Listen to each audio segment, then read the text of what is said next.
Gautama the Buddha is not a teaching, not a philosophy, not a new religion. He is a method, he is a way. He is like a light. So when someone lights up, you must see what is there to see, not look at the light. So it's very important to honor a great being. We must live it, we believe it, we worship it, we carry it in our heads, that's not the point. Because he is not a god, he is not a son of God, he is not a messenger of God, he's just light. Don't look at the light, you must look at what he lights up, because that is the purpose of the light. Looking at the light will only blind us. Namaskaram, namaskaram all of you. Well, on this Jayashta Purnami, to be here in this blessed place is a great fortune and a privilege. All of you are living a life of dedication to your path, so there's nothing much for me to say. But one thing we need to understand is, which anywhere, in any system, any path, what is a free-flowing, nebulous path slowly tries to be concretized. In that concretization, something very fundamental could be compromised. Happens everywhere. So in that context, not as a teaching for you or anything, I just thought I should say, there's a beautiful episode. We don't know if it's factual or it's a legend, but it doesn't matter because it represents Buddha. So there is a situation where Gautama is in a large satsang. A man appears early morning when it's still dark, and he is a great devotee of Ram. He lives Ram, Ram, Ram, Ram. The devotees, some of them take to this, they will not utter any other word other than their deity's name. So if they want to call you Ram Ram, if they want you to go Ram Ram, if they want something Ram Ram, only Ram, nothing else but Ram. He lived like this. Now time is rolling and he's aging. A little doubt has come in his mind. I'm spending my entire life saying Ram Ram. Suppose I'm wrong. All these other people seem to be having a good time. They're eating well, living well. I'm doing Ram Ram. Maybe I'm just wasting my life. He is a great devotee. He is on it. Little doubt. So now there is an enlightened one here, so he wants to confirm. So from the back, he asked, "Is there God?" Gautama looked at him and said, "No." The whole congregation, oof, because in all their minds, this is the struggle, is there God, no God, is there God, no God. 1,000 times they've asked this question to the Buddha. But when they ask such questions, he becomes silent, he says nothing. For the first time, he clearly said an emphatic no. Big relief in everybody's mind. Because just imagine if there is no God, nobody sitting there and watching you, nobody dragging you through hell and punishing you, you can live your life the way you want. Big relief. Great celebrations happened through the day. In the evening, another man came, he's a charvaka. He's an out-and-out materialist and an atheist. He knows there is no God. He is an expert charvaka. If you talk to him for 10 minutes, whatever kind of devotee you are, in 10 minutes, he will make you give up your God. He's that kind of guy. But aging, time is passing away, little doubt has come, suppose there is God. All my life I proved to everybody there is no God, but suppose there is God, when I go there, will he leave me alone? He knows there is no God, just want to check. Now there's an enlightened one here, he wants to ask the question. So evening he came and asked the same question, is there God? Gautama looked at the man and said, yes. Again everybody went into turmoil and confusion. Morning he said, no God. Evening he says, there is God. What is he up to? So we need to understand, Gautama the Buddha is not a teaching, not a philosophy, not an ideology, not a new religion. He is a method, he is a way. A way is not a definition. A way is a method, something we are supposed to do, not something we are supposed to believe, not something that we worship, something that we do, something that we become. It's like a light. If it's dark and I turn on the light, you don't go and hug the light, nor do you have to even look at the light. If the light comes on, you look at things that are lit, not the light itself. So when someone lights up, you must see what is there to see, not look at the light, because looking at the light will only blind you. So it's very important to honor a great being. We must live it. We believe it, we worship it, we carry it in our heads, that's not the point. We must live it. Only then he is truly honored, because that was his only intent, that people should live it. So it's wonderful that so many of you and young boys taking up to this path, but we should not get carried away, because he is not a God, he is not a son of God, he is not a messenger of God, he is just light. Don't look at the light, you must look at what he lights up, because that is the purpose of the light. Looking at the light will only blind us. So being here on this day, well, I was here almost 23 years ago. Nobody noticed me, I could spend time here quietly. But today if you have any questions, please. Thank you, Guruji, coming here as well as sharing your this nice short story regarding with the Buddha's, at Buddha's time, those 18 questions that his followers or someone asked, but Buddha didn't answer directly. He stayed in silence. So may I ask you, over the many decades, following your path, gradually concretizing your path, what is your doubt? I don't live in doubt. I am very clear. What we know, what we do not know, we do not know. Very clear. Because I don't go by any belief system or philosophy or ideology. What I see, I see. What I don't see, I don't see. As simple as that. And if you're honest enough with life, most of it we don't know, we figured out a little bit. That little itself is a great blessing. Most of this cosmos, what it is, we do not know. But we know by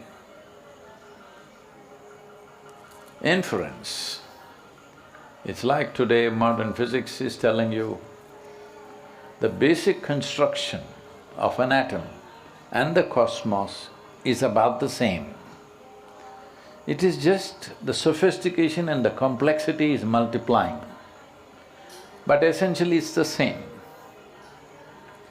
So if you know an atom, by inference you know the cosmos. You have not seen it, but by inference you know the cosmos. We are born out of one cell. One cell became like this. The simple mathematic of this is 1 became 2, 2 became 4, 4 became 8, 8 became 16, 32, 64. This is how we became. Can you believe this was one cell some time ago? Hello? Isn't that the way it's happened? So if you know that one cell, in some way you know the entire life, but by inference, not by actually walking through it. Nobody knows it that way, because no one in this world, either people who claim to be men of science, they do not know where the cosmos begins, where it ends. People who claim to be men of God, they also do not know where it begins, where it ends.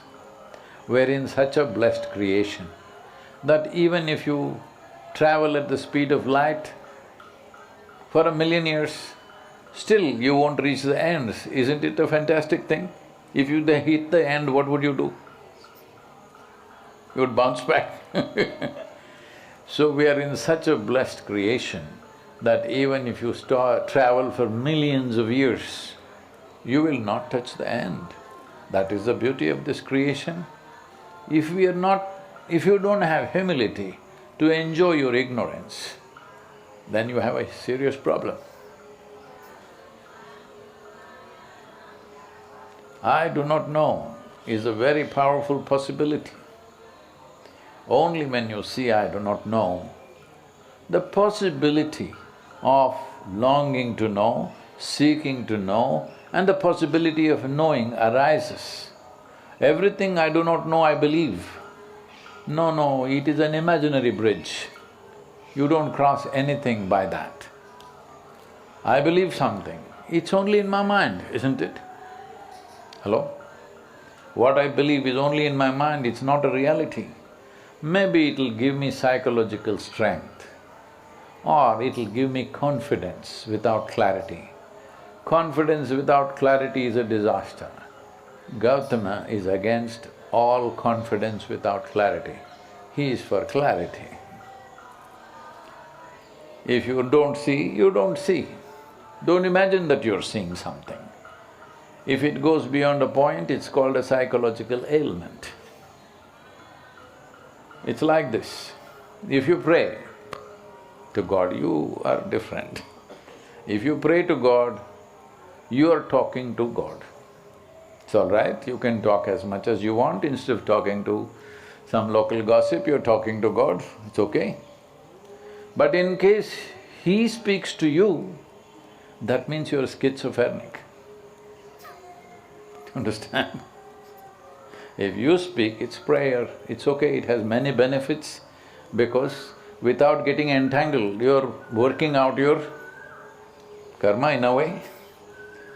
If you talk to somebody, you'll get entangled. You're talking to God, perfectly fine. But in case He speaks, just know you have become a schizophrenic. This is very important to understand, that see, our knowledge, even if you read the libraries of the world, it's just a minuscule in this limitless cosmos. But our ignorance is boundless. So in yoga, we always identify with our ignorance, because our knowledge is so small. If you identify with that, you will become so small. If you identify with your ignorance, you are a boundless being. So we celebrate ignorance not as a qualification, but as a possibility. Only if you recognize that you're ignorant, the possibility of knowing arises in one's life. Hindi. अच्छा हमारा हिंदी बहुत कमजोर है। So now in these days, everywhere have the fighting and the hate, and the people are engaged in the country to country, and the people also have to weigh the solution for this. See, the main problem with the history of humanity has been, we've been trying to transform societies and nations. Society is just a word, nation is just a word, there is just you and me as a reality. If I'm not willing to transform myself, I want to transform the nation. It's just a joke, it's a way of playing a joke on the world. That we are fooling ourselves and fooling everybody, I'm transforming the whole world. You cannot transform the world because there is no world, there are only people, individual people. So, wanting to transform individual people is a painstaking, lifelong work, it's not one-day slogan on the street. Shall I tell you my problem, sir, because he wanted to know doubt? I don't have doubt, but I have problems. Shall I tell you? So this happened to me when I was 25 years of age. By the time I'm 25, by the time I'm 11, 12, I'm a super skeptic, graduated to be an atheist, then became an agnostic, then again became an atheist, then became a communist, then became an agnostic. I've been through many steps of transformation there. By the time I'm 25, I'm into businesses, I'm running about half a dozen businesses, all successful. When everything that you're doing is successful, I'm not arrogant, but little cocky. Everybody's clapping their hands, everybody says, wow, you're doing great, I'm only 25. So you're little beginning to feel like the planets are going around you, not the sun, you know. Success makes you feel like that, hello? So one afternoon, I'm just sitting on a small hill. I don't know if any of you ever been to Mysore? You been to Mysore? Bailkuppe you've been? Okay, I've spent a lot of time in Bailkuppe and also the Hunsur camp. Some of the monks that I knew, I think they're no more in Hunsur camp, we worked closely with them for some time. I used to camp there because I used to forage into Nagarhole reserve forest, and I was part of the earliest Project Tiger with Dr. Karant. So we used to camp in the the Hunsur camp, which was just coming up at that time in 70s. So, I went up this hill and just sat there. Suddenly I did not know which is me and which is not me. What was me was just all over the place. I always thought, this is me, that's you. I have no problem with you, but this is me, that is you. I feed this one, not that, all right? Suddenly I did not know which is me, which is not me. Everything was me. I thought this lasted for 10-15 minutes, but about 4.5 hours had passed before I came to my so-called normal consciousness. For the first time in my adult life, tears, me and tears were impossible. I lived like that, but tears to a point, my shirt is all wet, and every cell in my body is bursting with ecstasy, like dripping ecstasy. So I shake my head and ask my super skeptical head, what do you think is happening? My head says, maybe you're going off your rocker, you're losing your balance. Then I ask my closest friends, what do you think is happening to me? I'm just ecstatic. If I just close my eyes and look like this, I think it's 2 minutes, but 7-8 hours have passed. I lost sense of time totally. Hours and days just passed like moments. So I knew there is no context around me to tell me what is happening to me because I did not grow up in any spiritual atmosphere. I grew up very agnostic, reading Dostoevsky, Camus, Kafka, this kind of European intellectual stuff, not anything spiritual. So then I sat down and experimented and saw what is causing this. I just realized that if I keep a little distance from my psychological happenings and my physiological happening, both our body and our mind is something that we accumulated over a period of time. If I keep little distance from that, it's like if you keep little distance from these clothes, you know this is just a cloth. But if you are wearing a skin-tight clothing, probably you do not know which is a cloth, which is your skin. So little distance if you keep from your psychological and physiological activity, suddenly every cell in the body bursts forth in ecstasy. Then I sat down and experimented many ways and I know it'll work. Then I tried with a few handful of people, it worked. Then I sat down and made a plan. I took the world's map. On that day, the world's population was 4.82 billion people. So I sat down and made a plan, in 2.5 years' time, I will make the whole world blissful, because who wouldn't want to be blissful? See, 44 years 365 days, 7 days of the week, 16 to 18 hours a day, non-stop. Still, people say we have touched around 2 billion people today. 2 billion is not my idea of the world. Today, the world's population is 8.4 billion. Population is going on increasing. So now I know I will die a failure, but I'm a blissful failure. So, you must come to terms with some things, but you must be blissful. That's the important thing.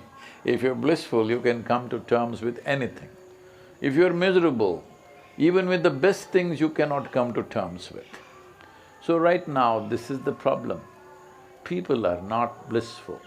When they were 5, 6 years of age, they were hopping around in joy. Somebody had to work hard to make them miserable. Today, somebody has to work hard to make them happy. The equation they have reversed.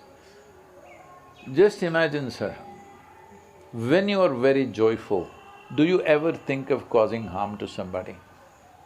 It's not your goodness which is a protection. Good people have done the most horrible things. People who believe they are good, they have done the most horrible things on the planet. But when you're very joyful, you will not do any harmful things to anybody, because human being is essentially sharing their experience. If you're joyful, you do pleasant things. If you're miserable, you do ugly things. If you're resentful, you'll do horrendous things. So right now, people become leaders without any sense of… forget about joy and bliss, they're not even peaceful. So we cannot transform the world, we have to transform individual human beings. It's a lifelong work. It cannot be done by one person or one organization or one something. A large number of people have to strive to bring that to every human being. And after all, largely in the world, at least 80–85% of the planet is democratic. If the people are really blissful, peaceful and blissful, they will elect such a person. Right now, they're also miserable and stressed, so they elect such a person. So, without reason, they will fight. Most of the time it's without reason, because there's no good enough reason to kill millions of people. Hello? There's no good enough reason for that.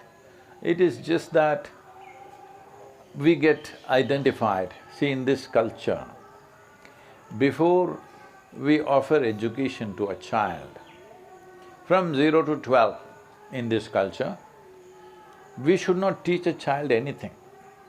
Just they must eat well, play well, sleep well, because the body and brain should grow to full size, that's the most important thing. Don't load it with anything till 12. 12, when we want to induct them into education, we initiated them. This I'm talking in ancient Bharat. The initiation was Aham Brahmasmi.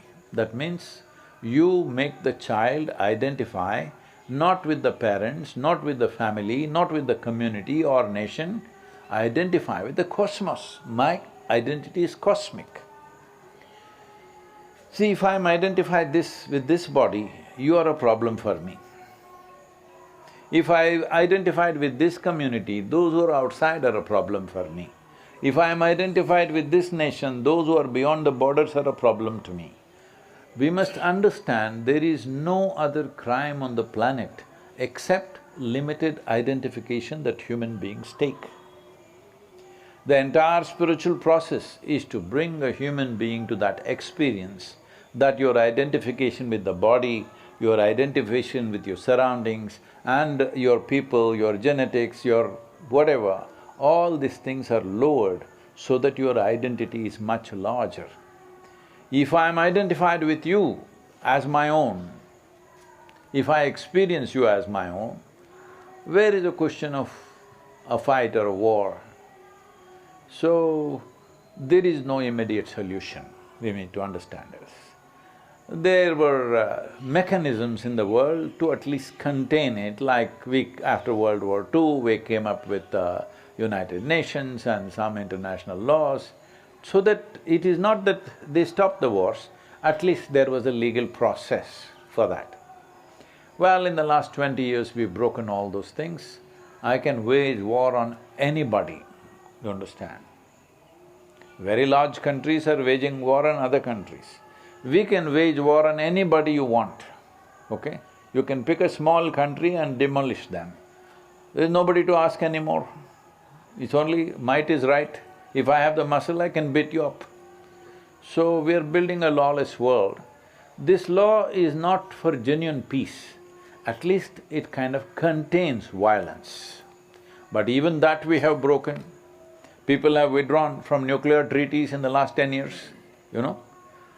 There were international nuclear treaties that we won't use nuclear weapons, everybody has withdrawn from that. Everybody is ready and ready to fire. How much nuclear weapons do we have? America has some 5,600, 700, Russia has some 6,400 or whatever, Chinese have some 3,000 plus, India has some 300 or so. Like this, if you add up everything, we can not only destroy this planet, we can destroy the moon and the Mars and whatever other planets we are planning to go, all of it we can destroy, we have that much firepower.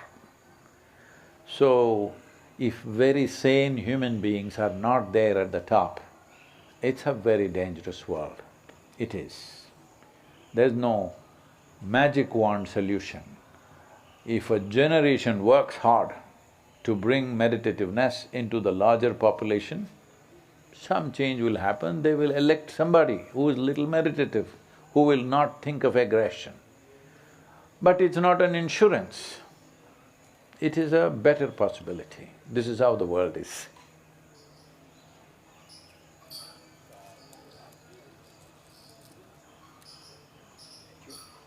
Don't ask me difficult questions.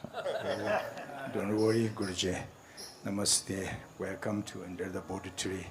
We are very fortunate today have chance to meet you and receive blessing from you, and also chance to ask. But I have no special questions. I'm a little bit nervous. So, therefore, first… I'm not as dangerous as I look. We say, commit no evils, engage as much in virtuous deeds, subdue one's own mind thoroughly. That is only the way benefit for all sentient beings. So my questions, would you like or would you agreement this? May I can say something please from you? So whether you want the well-being of all beings or not is not a question. It's a natural longing in a human being when he is not identified with something small. You're identified with this property, just this property. Now somebody encroaches into this. Well, you will protest, you will complain, then you will fight. So I'm saying, the fundamentals of conflict in the world is not necessarily human intent, it's the human identity which causes conflict. And I must if I have to narrate something to you, intent is there. 10 commandments are there, they're saying thou shalt not kill, thou shalt not do this. Well, these same people have been killing a lot, hello. In the last 2 millennia, a lot of killing has happened, isn't it? I was to speak in Tel Aviv. I'm flying out of Atlanta in United States. Well, due to some technical problems on the plane, it got delayed. I'm supposed to land at 11:30 in the morning and speak at 6:30 in the evening, but instead I landed at 6 in the evening. I'm flying an American airline. There is nothing edible on that plane, you know. So I'm super hungry when I get down, famished. But 6:30 I have to speak, 6 o'clock I land. I have a reputation, in these 44 years I have not been late to a single event. So I quickly change in the airport and rush, no time to even have a bite of anything. And when I go to the venue, this never happens to me. On that day, I'm speaking in a fine restaurant in Tel Aviv. I thought, wow, when you're so hungry, they set it up in a fine restaurant where they smell of food and I have to speak only that, after that they'll serve me, all right. So I went in and people were greeting me and one of them comes up and says, "Shalom." I ask him, what does it mean? He says, "This is the highest way of greeting." I say, "See, that's your opinion. What does it mean actually?" No, this is the highest way of greeting." I said, "All right, what does the word mean?" He said, "It means peace." See, I told him, see, why would peace be the highest way of greeting unless you're born in Middle East? In South India, if somebody comes up to me in the morning and says, "Peace," I will say, "What's wrong with you?" Those who are deprived of peace for centuries, they think peace is the highest thing. You go to America, people will say God is love. Because love is missing in the society, God becomes love. Here we call God Annapurneshwari. Because food is missing, food becomes God.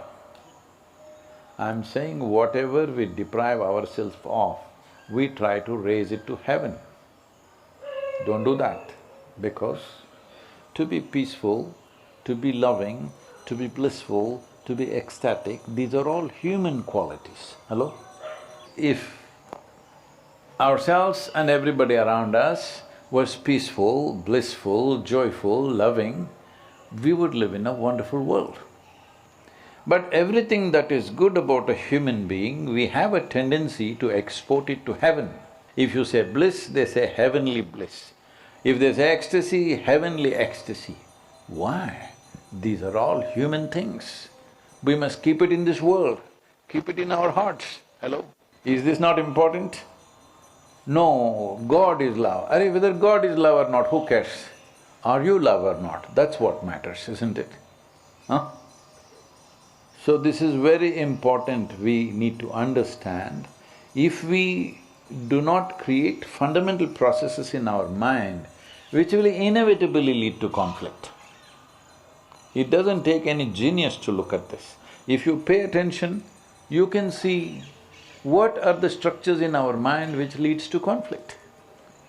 If you bring them down, if not fully, at least if you lower them substantially, you don't have to tell myself, I never told myself, "Thou shalt not kill." Though I never thought of killing my neighbor, okay? I never told myself, "Thou shalt not steal." I never thought I should take what belongs to you. So I am saying we are creating those things, it's like, please forgive your enemies. You make someone an enemy, how? How do you make somebody an enemy? "I don't like the way you are." Now you are my enemy and then I try to forgive you. This is very hard circus you're doing. Why make him an enemy? He's like that. Maybe I don't like the way he is, so I'll go this way if he goes that way. Hello? That's about it. So, we create structures in our minds which are inevitably conflict, and then we're trying to bring morality, don't do this, don't do that. Well, has it worked in the world? Why are we going on doing things that don't work forever? It's time to evaluate these things, isn't it? And anyway, in the month of August, this is not to make you feel bad, but I thought I can help you in taking your spirits with me. In the month of August, I'm riding through Tibet. Oh. Okay, every year I've been doing it for the last 20 years. To Kailash and Yes, Mansarovar. last 20 years, every year I've been going. Oh, So I'm wonderful. riding on a motorcycle. Oh. There is a seat for you, sir, if you… Okay, maybe I can ride at the back at the Guruji. I will ride at the back with you. I know many of you cannot go for political reasons, Yes, but yes. I'll take you with me. So pray for us. Thank you. Namaskar. Thank you, thank you. Thank you very much. Namaskaram.